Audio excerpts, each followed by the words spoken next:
Suggesting the female terrorist Tafshin Malik was not asked about jihadist leanings when she was interviewed in Pakistan for her fiancé visa last year, raising questions about the screening process.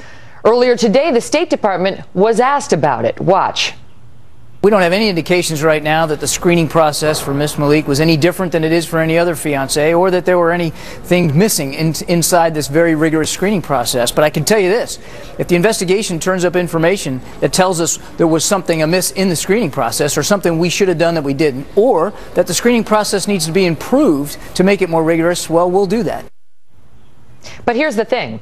Fiancé visa applicants are supposed to be asked such questions as, do you seek to engage in terrorist activities while in the United States? Do you plan on visiting Mount Rushmore? I mean, it's like, this is the process. Have you ever, or do you intend to provide money or support to any terrorist groups? Look, she wasn't asked, and the questions are ridiculous. The point is, the process is messed up. And guess what? A female terrorist made it into the country. If she wasn't asked these questions, why wasn't she? But the real question is, what does this screening process look like? And what are they doing to prevent another Tafshin Malik from coming into this country? This is an issue at the heart of the debate we're having right now over immigration into this country. And Glenn Beck is just back from overseas, where he's been looking into Europe's refugee crisis. Glenn Beck is a #1 New York Times bestselling author and founder of The Blaze. Glenn, I'm very well. Thank you for being here. I want to start with breaking news that you yourself just made. Tell us where you just got back from, what you just did. I just got back from Iraq. I was in Iraq. I was in Slovakia and Sweden. We have a team in about 10 different countries, and we are trying to bring Iraqi Christians out of the Middle East with something called the Nazarene Fund. We've raised $12 million to do it. Our vetting is far superior to the United States, the UN, or the EU, and I'll tell you about that if you care to know.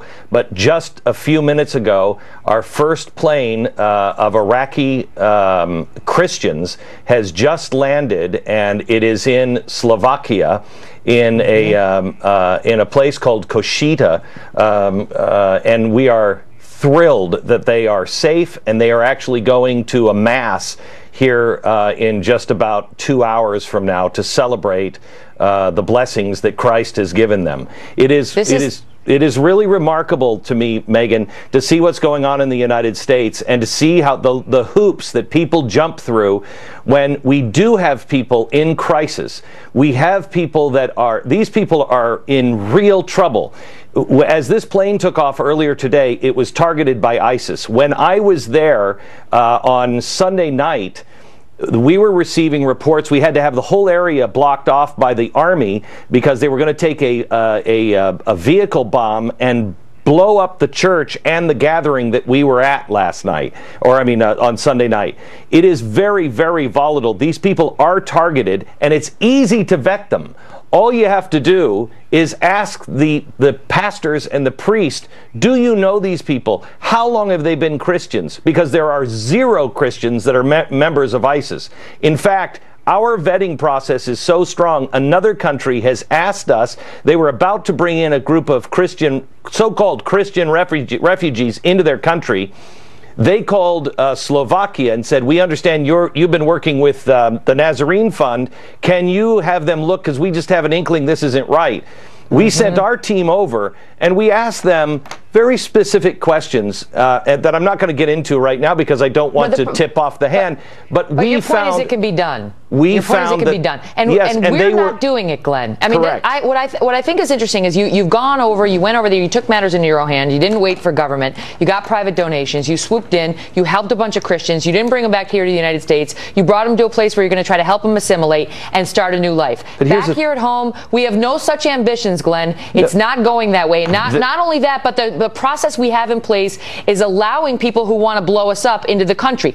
You raised the example of Sweden and the question about whether we're talking about a fundamental transformation to our society if we don't get serious about our screening procedures. I just was over there to do a documentary on Sweden and what's happening over in Europe. Sweden, the Swede will be the minority within 15 years. And if you listen to the people in Sweden, they are begging the government and the EU exactly the same thing. This is not unique. What's happening with Donald Trump is not unique. It's happening all over the West. The people of Sweden know we are headed towards fascism because the government is not listening to the people. They are not doing things that are full of common sense.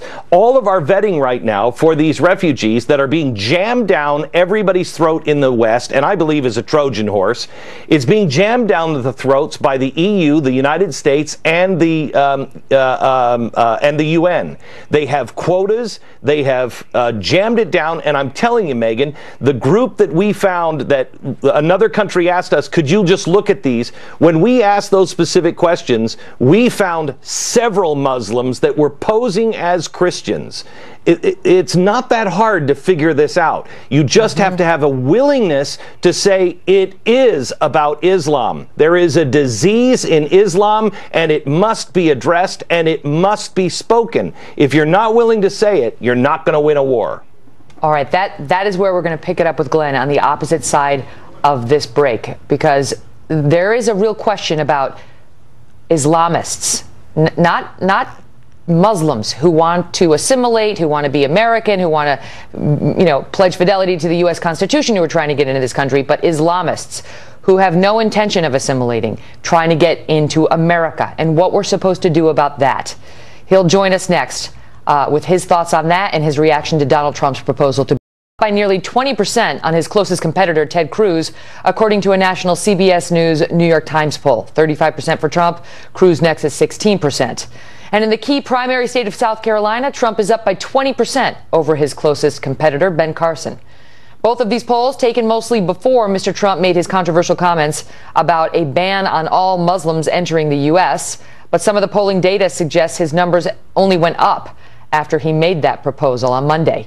Back with us now, the Blaze founder, Glenn Beck. Glenn, good to see you. So I know you're not a Donald Trump fan, but this proposal is supported by a lot of Americans, a lot of Republicans.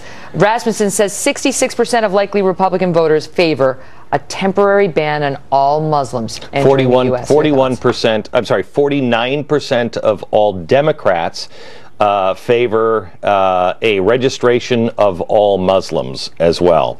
21% of all Democrats want to see Jews and Christians registered as well. There is a very dangerous thing that I've been talking about for a very long time.